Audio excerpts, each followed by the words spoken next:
Bien, muy buenos días. Gracias a todos y a todas por acompañarnos en esta octava gran edición del Perú Venture Capital Conference 2021. Agradecerle a nuestros grandes panelistas el día de hoy que nos acompañan y a quienes tengo el honor de presentar y acompañar también en este espacio que pretende que conversemos sobre las perspectivas que tenemos respecto a la industria Venture Capital y de cómo esta ha desarrollado y ha venido desarrollándose exitosamente dentro de nuestra región, ¿no? Dentro de Latinoamérica. Y en ese sentido, me complace recordarnos también que ese crecimiento ha sido sostenido a lo largo de estos últimos años, sobre todo en este último tiempo, ¿no? De pandemia, duro, difícil y con una coyuntura sanitaria y económica complicada en la región y en el mundo. Hemos venido creciendo también con, de hecho, cifras récord, ¿no? Tenemos cerca de 488 deals, transacciones que se han concretado en la industria de Venture Capital en la región, y me interesa recordarnos en ese sentido cómo empezamos y cómo se ha visto esta trayectoria de la industria Venture Capital en cada uno de nuestros países. Entonces, me gustaría consultarles, preguntarles, que nos comenten cómo es su opinión, cómo ha sido su opinión de la evolución que han encontrado en las startups y en la industria dentro de sus países y con una visión regional. Si les parece bien, empecemos de sur a norte con Valentina. Nos vamos hasta Argentina. Hola, buenos días. Mi nombre es Valentina, soy partner de Draper Cygnus, un fondo de Venture Capital. Invertimos en emprendedores latinos, construyendo compañías globales en Deep Tech y descentralización. Y bueno, les cuento un poco lo que venimos viendo en la industria. En Latinoamérica viene creciendo a pasos agigantados la inversión en Venture Capital. Puntualmente se viene duplicando año tras año la inversión en compañías de tecnología. Vemos que el ecosistema en general ha aumentado mucho su valor. Hace poquito salió un informe de Tecnolatinas que lo hizo el BID con colaboración de NextDP y algunos otros actores relevantes de la industria, y vemos que en general, digamos, tenemos más de 200 billones de valor a nivel ecosistema en toda Latinoamérica. Y ahí podemos ver como ciertos ecosistemas que resaltan un poquito más que otros. El 86% de ese valor viene de Brasil y Argentina. Tiene que ver mucho con la cantidad de unicornios y de compañías en estadios más avanzados que presentan esos dos países. Argentina particularmente, bueno, con Mercado Libre, que aumenta mucho ese valor, pero en general en todo el ecosistema destacan más de 1000 startups que ya han pasado su ronda de más de $1 millón, y creo que eso muestra que tenemos un gran semillero en toda Latinoamérica de startups crecientes y levantando capital. Y bueno, todos los países de Latinoamérica han empezado a tener sus unicornios, que creo que es muy importante para la región. Chile, Uruguay, bueno, México con sus unicornios, que los chicos les van a contar mejor, creo que sí.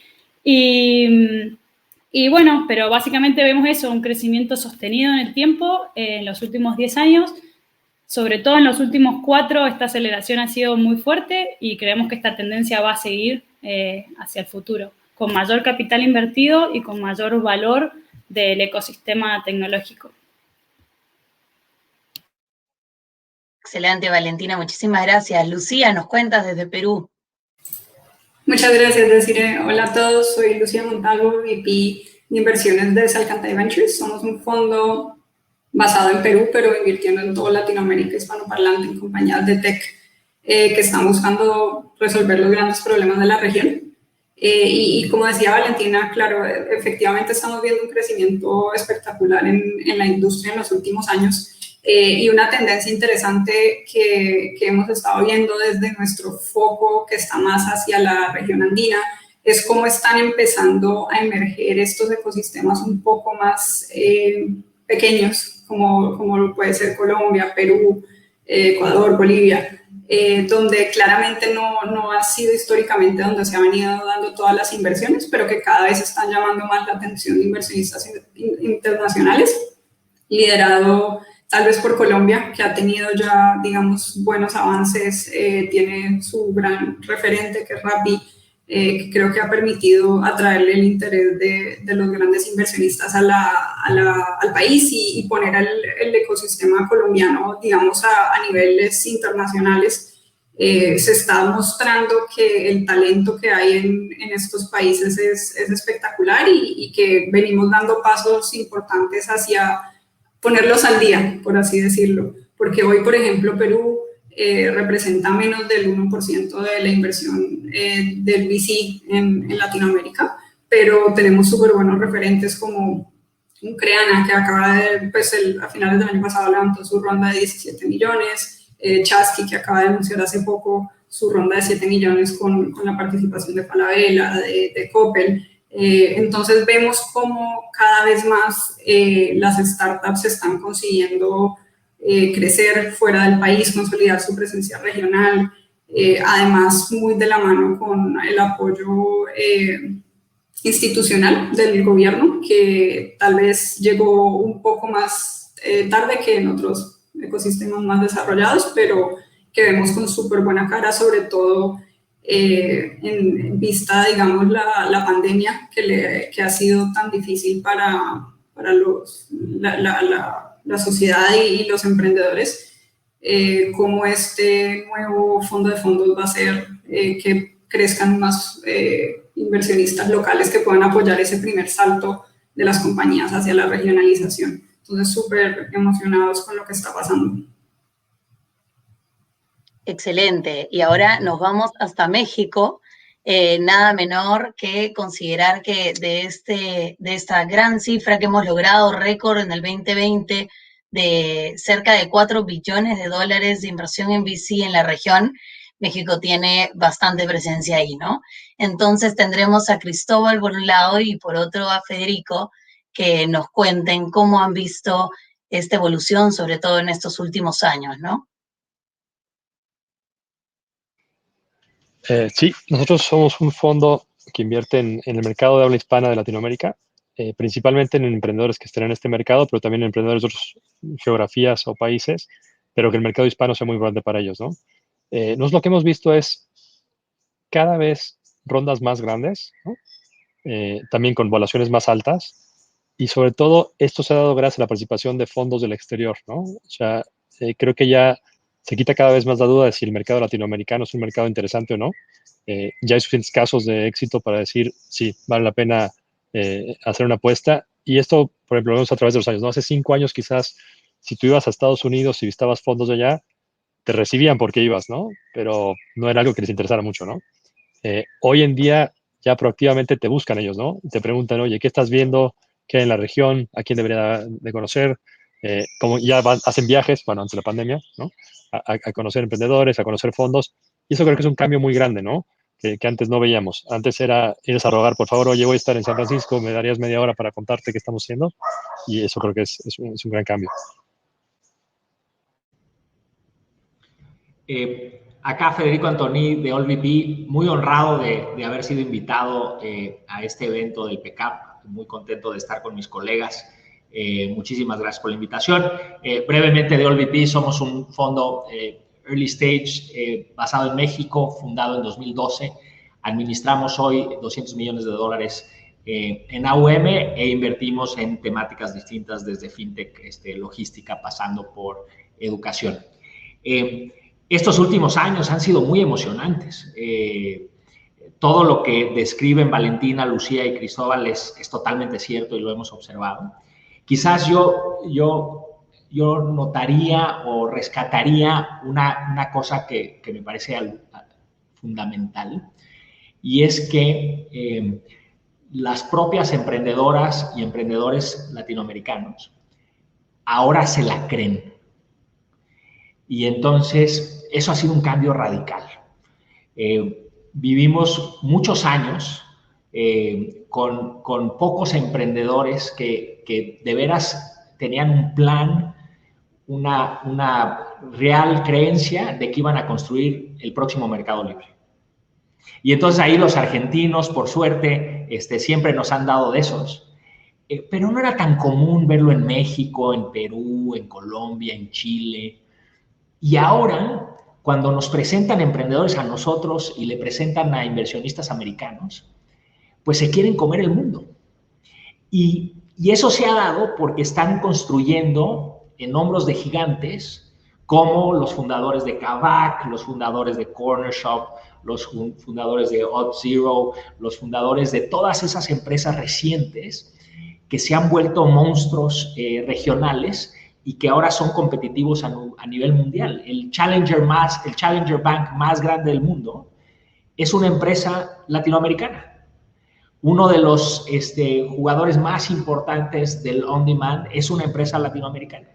Y entonces hoy, Desiree, no solo hay capital para impulsar estos sueños, pero sobre todo hay este talento que se la cree. Y eso es muy emocionante y eso no va a parar. Eso no lo para el COVID, eso no lo para crisis financieras, eso va a seguir y eso, la verdad que creo, nos tiene a todos muy emocionados. Excelente, Federico, Cristóbal, gracias. Y en efecto, justo esto me da pie a hacer una consulta ya en su rol más inversor, ¿no? Porque claro, tenemos varios gorros cuando hablamos de Venture Capital, ¿no? Nos metemos en casi todos los zapatos de los actores del ecosistema y tratamos de aportarle a todos.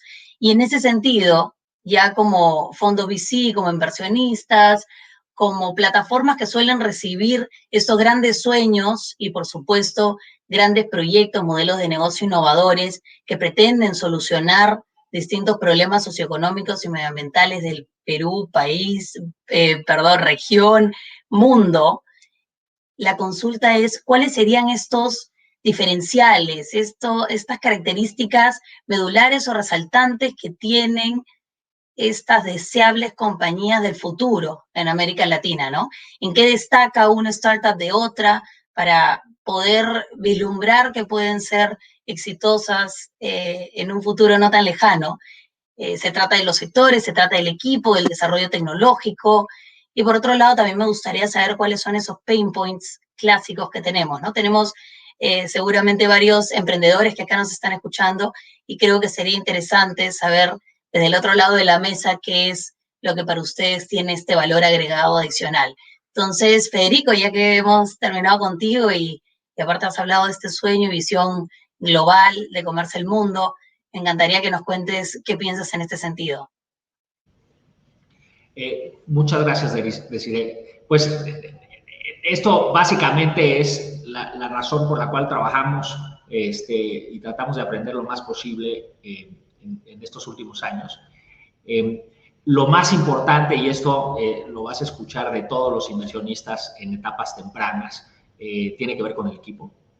El equipo es fundamental. Hemos mejorado mucho la calidad de los equipos que hay en Latinoamérica y tiene que ver con la experiencia que han adquirido estos emprendedores y emprendedoras en distintas áreas. Entonces, a nosotros nos gustan los equipos que ya han emprendido antes, no lo hacen por primera vez, pero ya levantaron capital, ya tuvieron una salida, ya expandieron internacionalmente. Entonces, nos gustan ese tipo de experiencias. Nos gustan los equipos que están conformados por ingenieras o ingenieros. Es decir, son equipos que construyen su producto. Si van a hacer una plataforma tecnológica, pues los fundadores son los que hacen la plataforma tecnológica. Y eso les permite ir rápido, les permite innovar, les permite responder al mercado de forma muy ágil. Finalmente, buscamos emprendedoras que pueden atraer recursos. Y estos recursos son distintos. Los más obvios son los recursos financieros, es decir, que pueden levantar dinero de Valentina y de Lucía, pero también de fondos internacionales y que en cada etapa van a poder atraer esos recursos financieros, pero también los recursos humanos que necesitan para escalar, que hoy es uno de los retos más importantes. Ahora que hay abundancia, entre comillas, de capital en esta industria, la atracción de talento se ha vuelto uno de los cuellos de botella más importantes.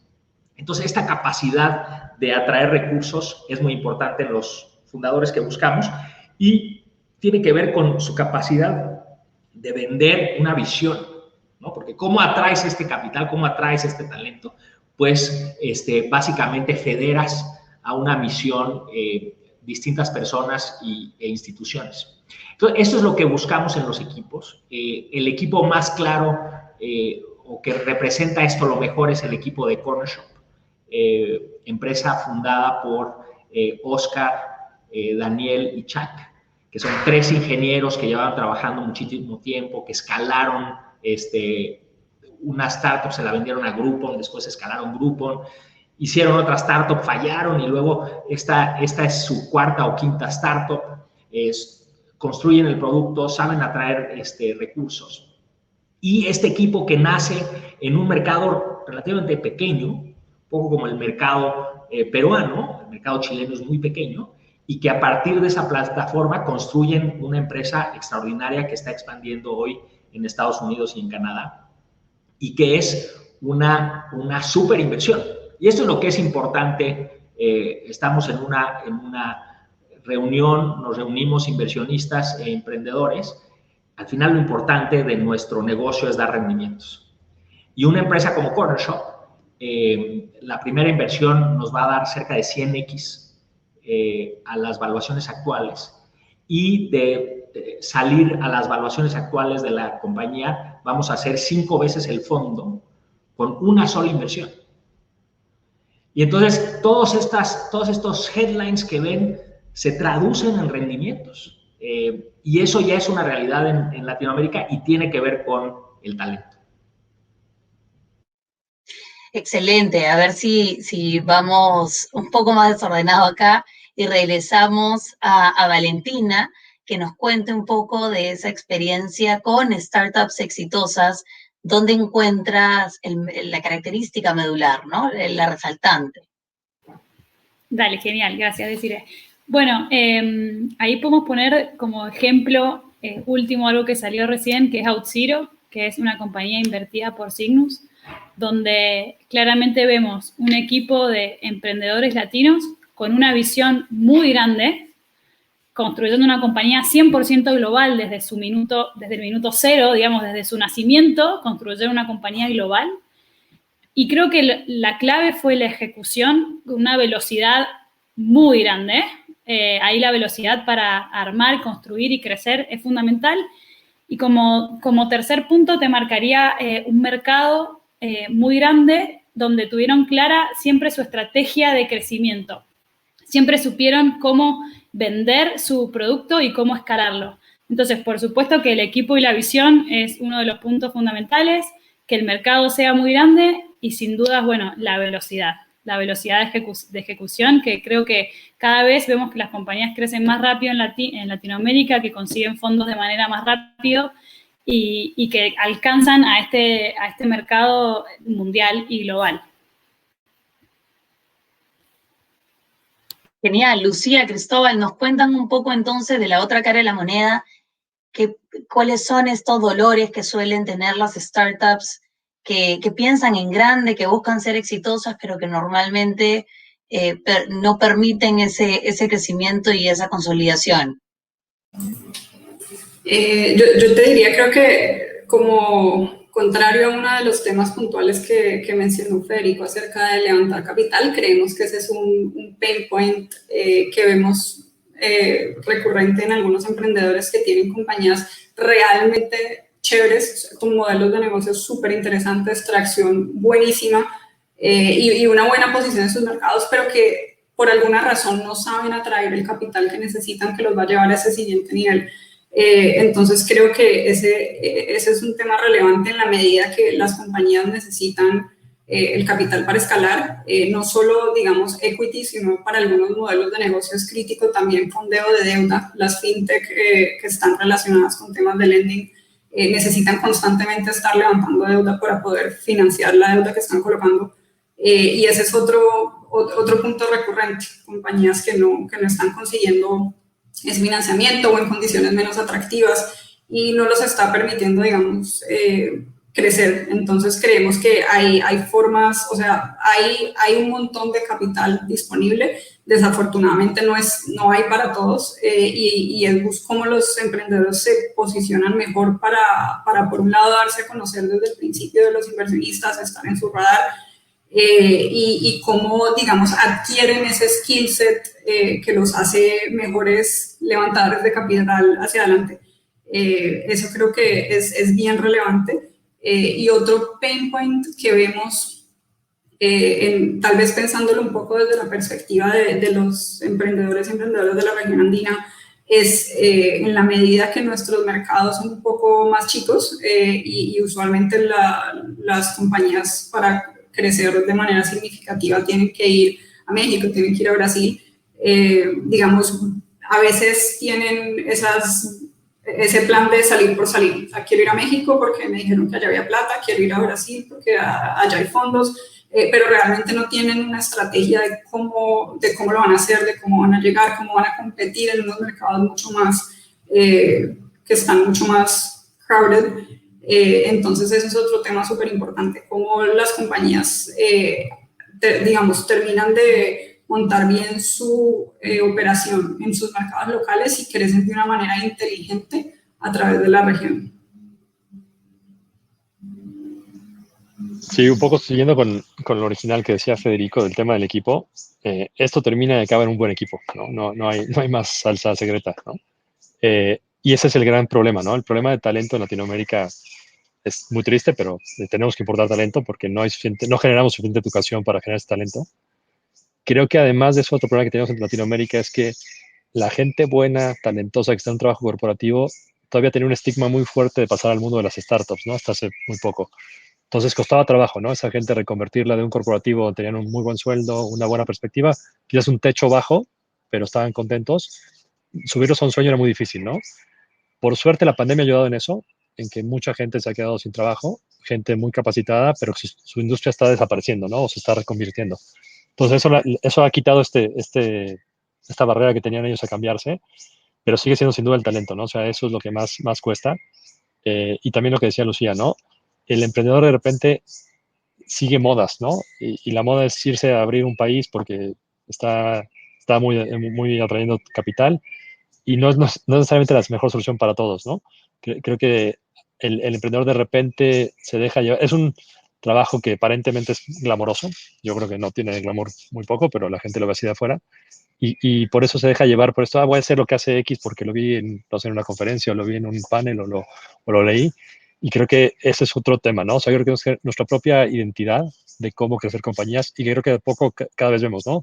Argentina tiene su receta, Brasil su receta, México su receta, Colombia su receta, Perú creo que muy seguramente próximamente tener su receta y así ir creciendo todos, ¿no?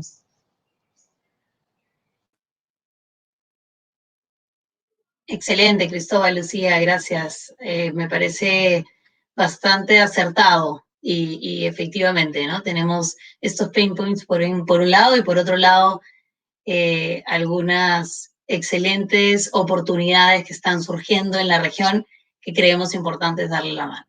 Entonces, vamos a darle otra vuelta al panel y entendiendo que la clave de esta industria es la innovación y que finalmente de estas terminan decantando las grandes soluciones que van a permitir un desarrollo sostenible de nuestros países, que generan competitividad, empleos de calidad, inclusión, ¿no? Y tantas bondades con relación a lo que el Venture Capital aporta.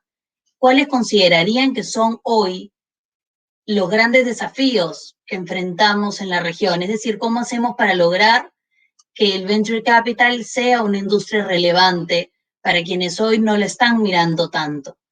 Sí, ahí me gustaría, si nos pueden contar Federico, Cristóbal, qué piensan un poco al respecto. De ahí vamos Lucía y Valentina con una pregunta un poco más puntual en ese sentido.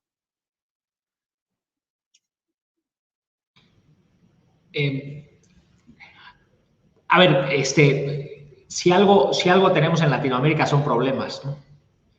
Y ese es básicamente el canvas en donde desarrollan emprendedores soluciones para esos problemas.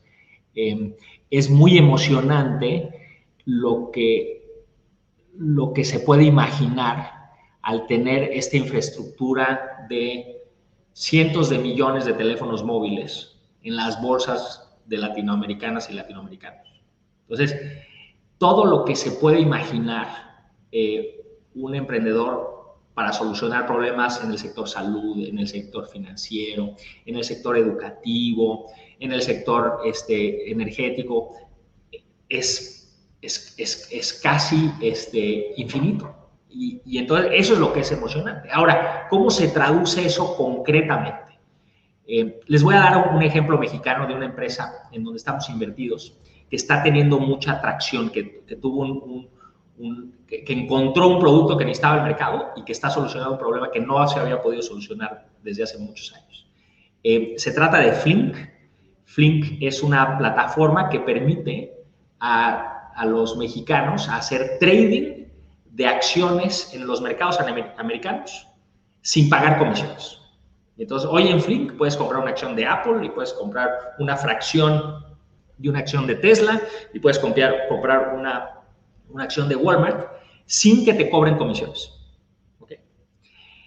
Históricamente, esta inclusión financiera a la inversión había sido dificilísima, casi imposible, por las estructuras de la industria financiera, por la integración vertical de los bancos en México, y solo habían alrededor de 300,000 cuentas de brokeraje en México. Solo habían 300,000 personas invirtiendo en mercados de capitales, que para un país del tamaño de México es paupérrimo.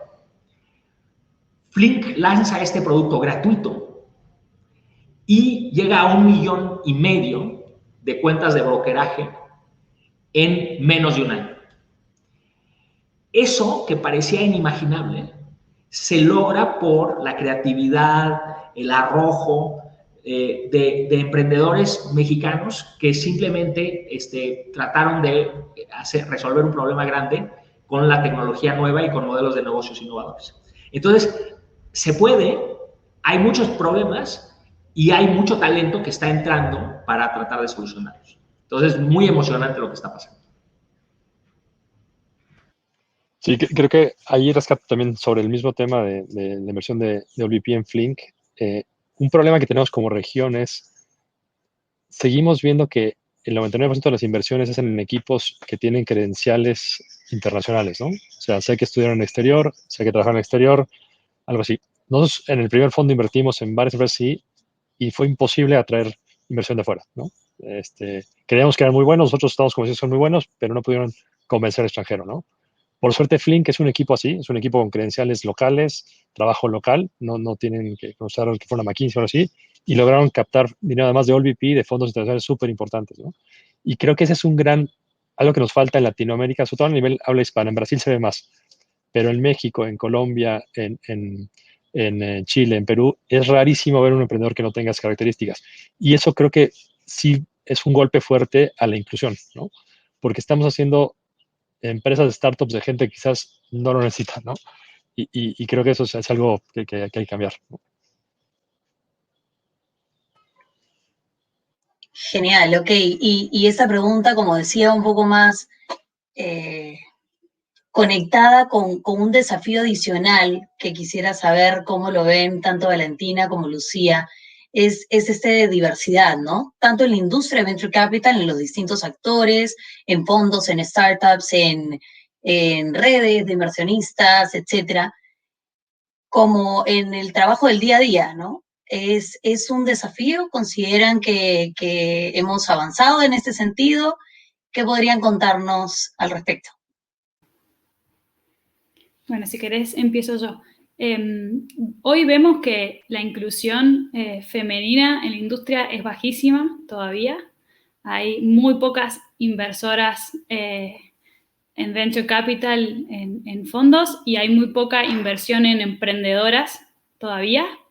Sin embargo, creo que se está haciendo un gran trabajo. Bueno, hoy aquí somos 3 mujeres en el panel.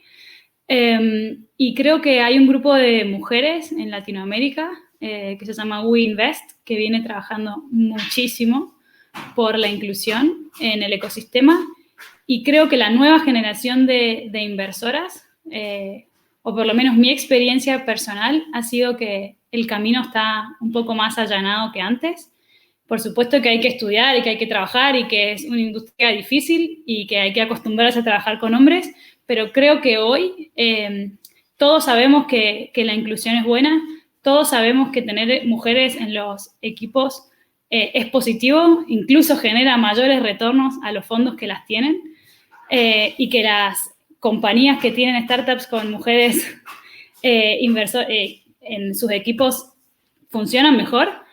Por ende, creo que ya todos sabemos por dónde hay que ir, pero queda muchísimo trabajo aún por hacer.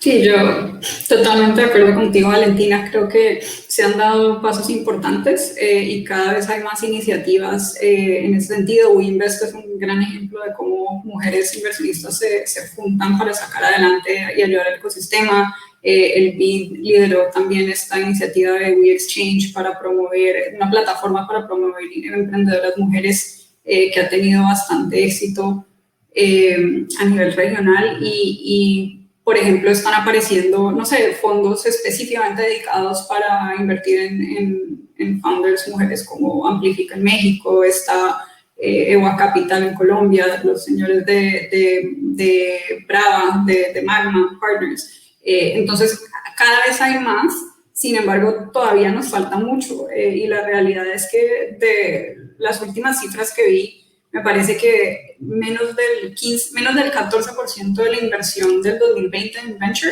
se fue para equipos que tenían por lo menos una founder mujer, menos del 15%, y 0% para equipos de solo founders mujeres. Entonces, hay mucho que hacer todavía. Y creo que adicional, digamos, a esta perspectiva de género, otro tema súper importante a considerar siempre cuando hablamos de diversidad e inclusión es cómo también tenemos en cuenta la diversidad en otros ámbitos, la diversidad digamos, de raza, la diversidad de creencias, otro tipo de personas que son parte de la realidad de nuestra región, que es absolutamente diversa, pero que no se está viendo representada ni en los fondos que están invirtiendo, ni en las startups que se están financiando.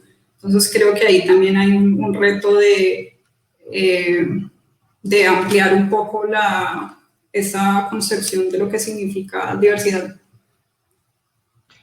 Nada más complementar algo ahí, porque Lucía y Valentina son muy generosas.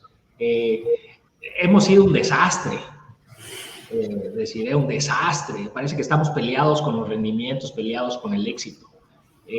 Tenemos que hacer las cosas mucho mejor. Una firma como Jaguar, por ejemplo, es una firma que ha invertido en muchísimas mujeres. O sea, ahorita nos puede decir Cristóbal, pero yo creo que tiene 40%, 30% de inversiones en equipos de mujeres. Entonces, sí se puede. Jaguar no está peleado con los rendimientos. Son claramente más inteligentes para encontrarlas que nosotros. Pero es algo que tenemos que hacer mucho mejor como región. Y ecosistemas que están naciendo o que están en etapa de crecimiento, como el ecosistema peruano, pues qué gran oportunidad que de crear un ecosistema que desde el inicio parte con el 100% de talento del lado de los inversionistas y del lado de los emprendedores.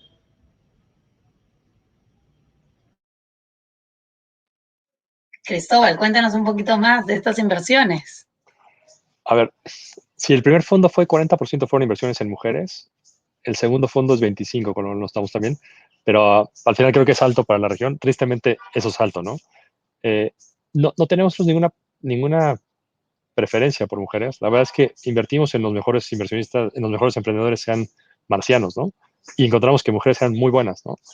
La realidad es que creo que tuvimos una suerte muy grande en que llegaran a nosotros, porque el problema que tienen las mujeres en Latinoamérica, creo que a nivel general, es sí tienen una vara mucho más alta a la hora de acercarse a un inversionista. Creo que los inversionistas tenemos muchos prejuicios, ¿no? En cuanto a, no sé, realmente se va a dedicar a esto, qué tal si mañana decide que se quiere casar o se quiere, no sé, que crear su familia. Por suerte también nosotros tuvimos la suerte de no tener ese prejuicio cuando invertimos, porque nos ha pasado, tenemos mujeres que se embarazaron y decidieron salirse, tenemos mujeres que decidieron dejar el startup para dedicar a su familia, que creo que también es súper justo, ¿no? O sea, no creo que sea algo malo. Yo creo que empieza si bien hay mucho del lado del inversionista, también del lado de la emprendedora o del inversionista, que es atreverse más, ¿no? Creo que un problema que yo veo siempre que veo un deck con una emprendedora mujer y con un hombre es la mujer no pone un número que no se crea, ¿no? Y los hombres mienten como bandidos, ¿no? O sea, no va a crecer $1 billón en un mes, ¿no? Pero eso, ¿sabes qué es mentira? Pero la mujer dice, yo no puedo poner eso porque no lo creo, ¿no? Entonces, creo que sí falta eso. Es un poco más personal, ¿no? O sea, no sé cómo transmitirlo, pero sí son mucho más conservadoras, ¿no? Y creo que eso les juega en contra. Ahí te complemento, Cristóbal. Creo que a las mujeres nos falta tomar más riesgo. Nos cuesta el riesgo más que a los hombres. Las mujeres somos mucho más precavidas y como mucho más paso a paso, más ordenadas en ese sentido. Nos falta ser un poquito más lanzadas, un poco lo que decía Federico al principio, creérsela, un poquito ahí más de autoconvencimiento de la voy a romper, este es mi emprendimiento, lo voy a hacer escalar infinito porque tengo las capacidades para hacerlo.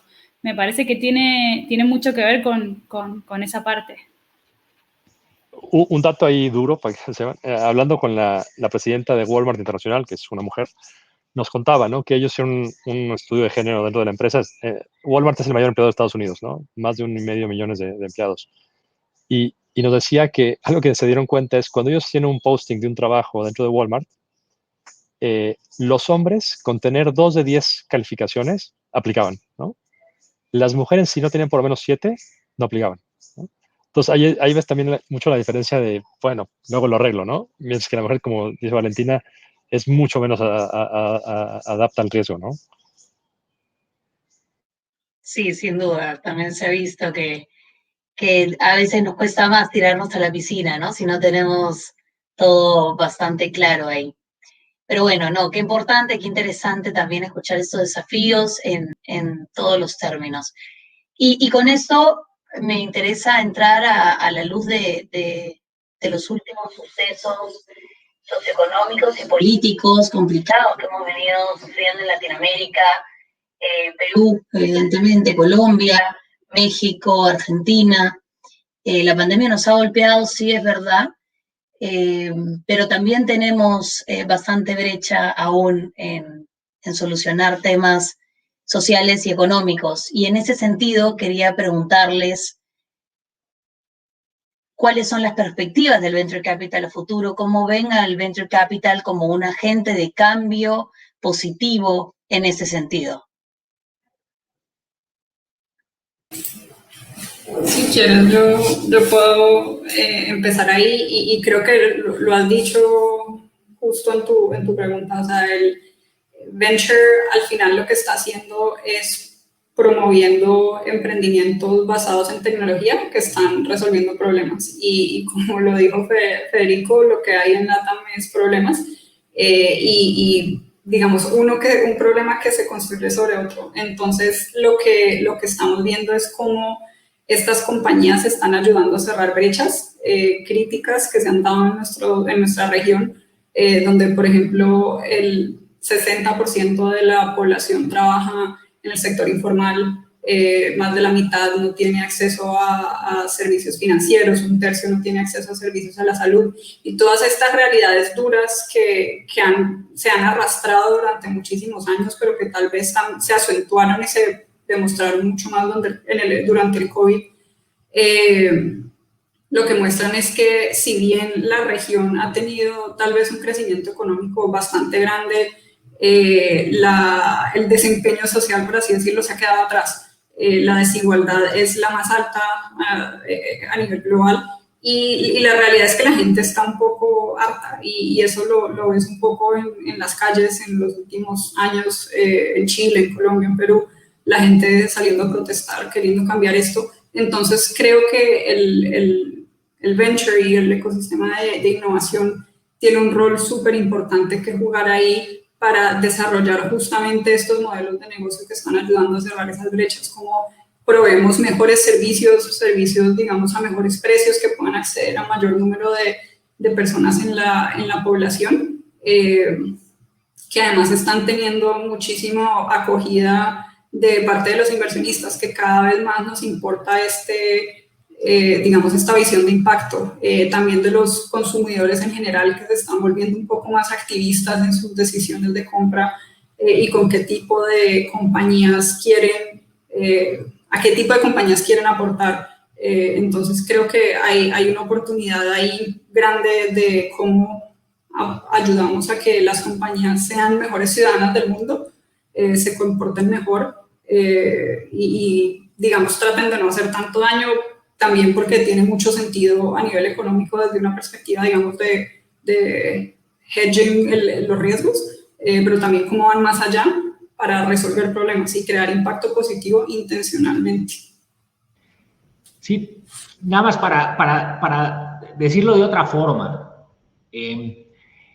pensemos en un asset class que hoy otorga o puede otorgar rendimientos interesantísimos en un entorno de tasas de interés casi nulas. Es un asset class que puede otorgar retornos extraordinarios independientemente de cómo le vaya a la economía nacional. Y aparte, entonces piensen en este asset class, rendimientos extraordinarios, no importa si la economía del Perú va bien o va mal. Y aparte, tiene el potencial de tener un impacto positivo en su país. Como dicen los gringos, es un no-brainer. El capital peruano se tiene que ir a los GPs peruanos emergentes, a los VCs peruanos emergentes, el capital peruano se tiene que ir a las startups peruanas emergentes y a las startups latinoamericanas, porque es el mejor lugar riesgo-retorno hoy en Latinoamérica y porque aparte genera un impacto positivo en nuestros países.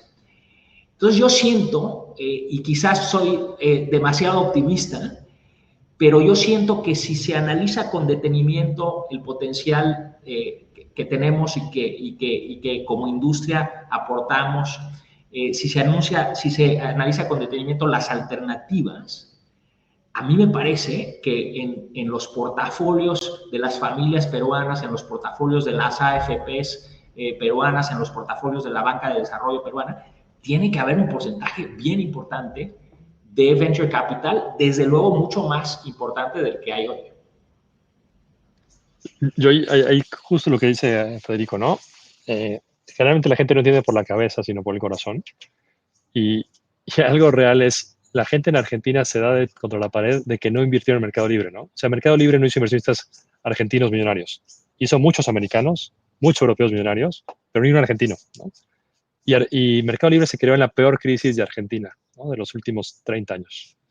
Y eso ves que sigue pasando en Latinoamérica. O sea, sigues yendo a ver inversionistas, sean familias, sean asset managers, sea lo que sea, y te dicen, no, me voy a esperar, ¿no? A que sea el momento. Y así se les han ido los Kavaks del mundo, los Old Zero del mundo, los Corner Shops del mundo, y se les van a ir muchos más, ¿no? Yo creo que si hay algo que hay que rescatar de la experiencia de otros países para Perú, es que Perú puede empezar desde ahora y no esperarse a que se le vayan los 3 unicornios peruanos y diga, uy, tuve que haber entrado, ¿no? Yo creo que es algo súper importante. Y lo que decía también Federico, ¿no? Está este tema del impact investing, que yo creo que es algo muy, muy difícil de hacer. O sea, creo que hacerlo bien es muy difícil.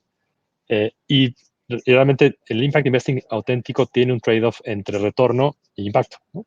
Creo que VC no tiene ese trade-off, ¿no? VC está acercando una cantidad de gente tan grande con la tecnología y la disrupción, dándole acceso a servicios que hoy es imposible que se los dé el mercado tradicional, que ese es el impacto, ¿no? O sea, la gente que hoy puede conseguir un trabajo en medio de la pandemia gracias a aplicaciones de on-demand, eso no hay manera de hacer impact investing con eso, ¿no?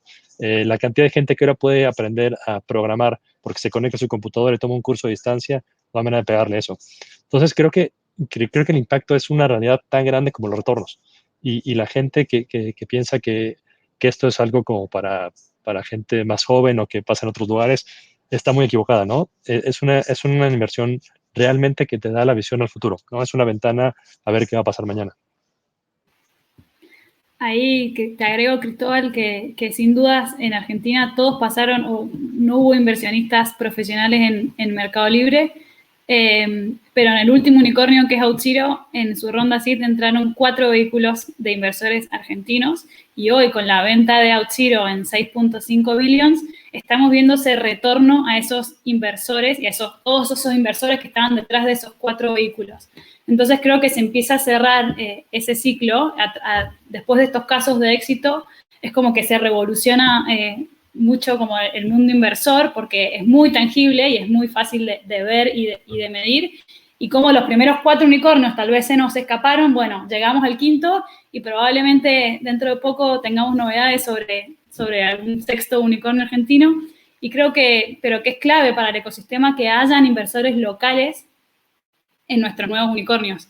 Y que es muy saludable porque va a seguir retroalimentando el círculo y va a inyectar más capital en un asset class que sin duda, como comentaban recién, es extraordinario. Nosotros en Argentina, con la inflación que tenemos y con las crisis económicas que tenemos, la verdad es que es una industria en la que prácticamente nos manejamos de manera paralela, con retornos extraordinarios en dólares, conectados con el mundo, con innovación, con que se crea valor, que se crea empleo. La realidad es que la economía del conocimiento, la innovación, el software, va por un caminito como por el costado, y toda la realidad del día a día va por otro. Entonces, mientras más grande sea esta industria y mientras más valor podamos meter a esta industria, va a desbordar hacia todas nuestras economías. Así que ojalá el Venture Capital sea un vehículo y un asset class del que cada vez participen más gente, y que la gente entienda que es una inversión a largo plazo, que tiene riesgo, pero por eso es importante invertir a través de vehículos diversificados, por eso los fondos son tan importantes en la industria, para este riesgo poder disminuirlo y encontrar estos outliers o estos proyectos extraordinarios que nos generan retornos y que nos pagan todo el fondo y nos generan retornos sobre todo el fondo. Pero creo que sin duda más gente se tiene que subir a esta ola, y creo que capacitar inversores nuevos es una de nuestras tareas de todos los días, de todos los que estamos acá, y que la tenemos que continuar y profundizar para que más gente pueda entender y esta inclusión llegue a través nuestro también.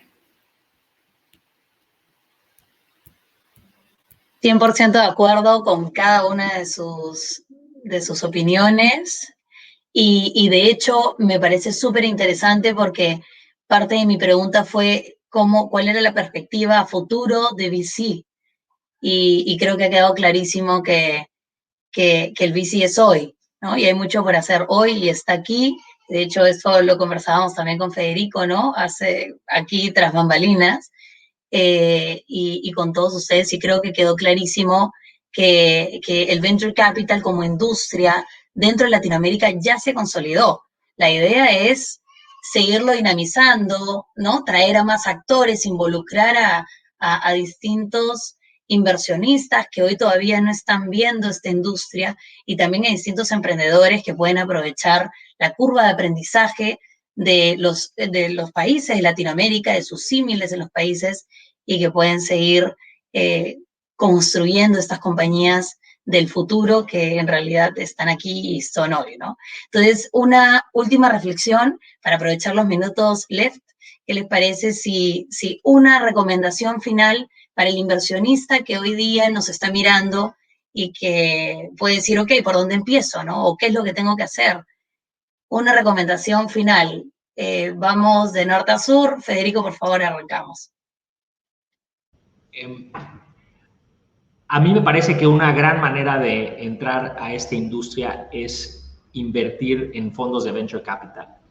Yo les diría a las familias, a los fondos de fondos, a las AFPs que quieran comenzar a familiarizarse con este espacio, que busquen a VCs peruanos, y si son mujeres mejor, y que les apuesten en el largo plazo, y no se van a arrepentir porque vienen cosas muy buenas para el venture capital peruano. Yo complementando lo que dice Federico, no solamente eso, sino que también creo que un problema que han tenido algunos inversionistas tempranos en VC en Latinoamérica es que invertían en un fondo y decían, ya estuvo, ¿no? Tienes que invertir en más de un fondo, porque hay muchas empresas que Federico tiene buenísimas, que yo tengo muy buenas, y no son los inversionistas conjuntos, ¿no? O sea, él las tiene, yo no las tengo, y yo tengo y él no tiene, ¿no? Mismo caso con Salcantay, con Draper. Necesitas también diversificarte en cuanto a fondos, ¿no? Porque cada fondo, como dijimos al principio de nuestra introducción, tiene su sector al que va, y somos bastante disciplinados con las inversiones. Entonces, sí es importante no decir, bueno, yo estuve en un fondo y ya cumplí, ¿no? Creo que es importante también diversificarte en el sentido. Y yo tal vez entrando un poco a la perspectiva del emprendedor, creería que nunca ha sido un mejor momento para emprender que ahora en Latinoamérica. Entonces creo que le diría a los emprendedores que traten de como expandir lo más posible su network, conociéndose con otros emprendedores que ya hayan recorrido un camino, a quienes les puedan aprender y digamos aprovechar esas lecciones aprendidas y también pónganse en el radar de los fondos, empiecen esas relaciones desde temprano y posiciónense de tal manera que los conozcan para que cuando necesiten ese capital no tengan que arrancar toda la ruta desde cero. Mi recomendación va primero para las mujeres a que se empoderen y a que se animen, que hay capital esperándolas y hay inversionistas ansiosos por ver mujeres emprendedoras. Y por otro lado, a cualquiera que se acerque a esta industria, que la verdad que es vibrante, apasionante. Creo que todos amamos nuestro trabajo. Me parece que te conecta con el futuro, con la innovación, con el mundo y con un mundo mejor sobre todo, como que muchos de los proyectos que nosotros apoyamos realmente van a hacer inclusión, van a cambiar industrias por completo y es muy divertido, básicamente. Creo que todos los que estamos en esta industria vamos felices a trabajar todos los días de nuestras vidas. Así que se acerquen, que es apasionante. Excelente, fabuloso, y es verdad, es apasionante. Bueno, nada, muchísimas gracias. Ha sido un gustazo tenerlos en este panel, en este evento de Perú Venture Capital Conference para el Perú y para la región. Y bueno, como conversábamos también, va a ser interesante que nos encontremos pronto en un espacio en el que podamos contarnos cómo venimos desarrollando cada uno nuestras inversiones dentro de VCs, ¿no? Dentro de las startups de la región y esperando también que pronto puedan conocer emprendedores y emprendedoras peruanas y regionales a los cuales también les sigan aportando desde sus portafolios. Entonces, muchísimas gracias por estar acá, gracias por compartir con nosotros y hasta muy pronto. Muchas gracias. Muchas gracias. Muchas gracias. Gracias, saludos a todos.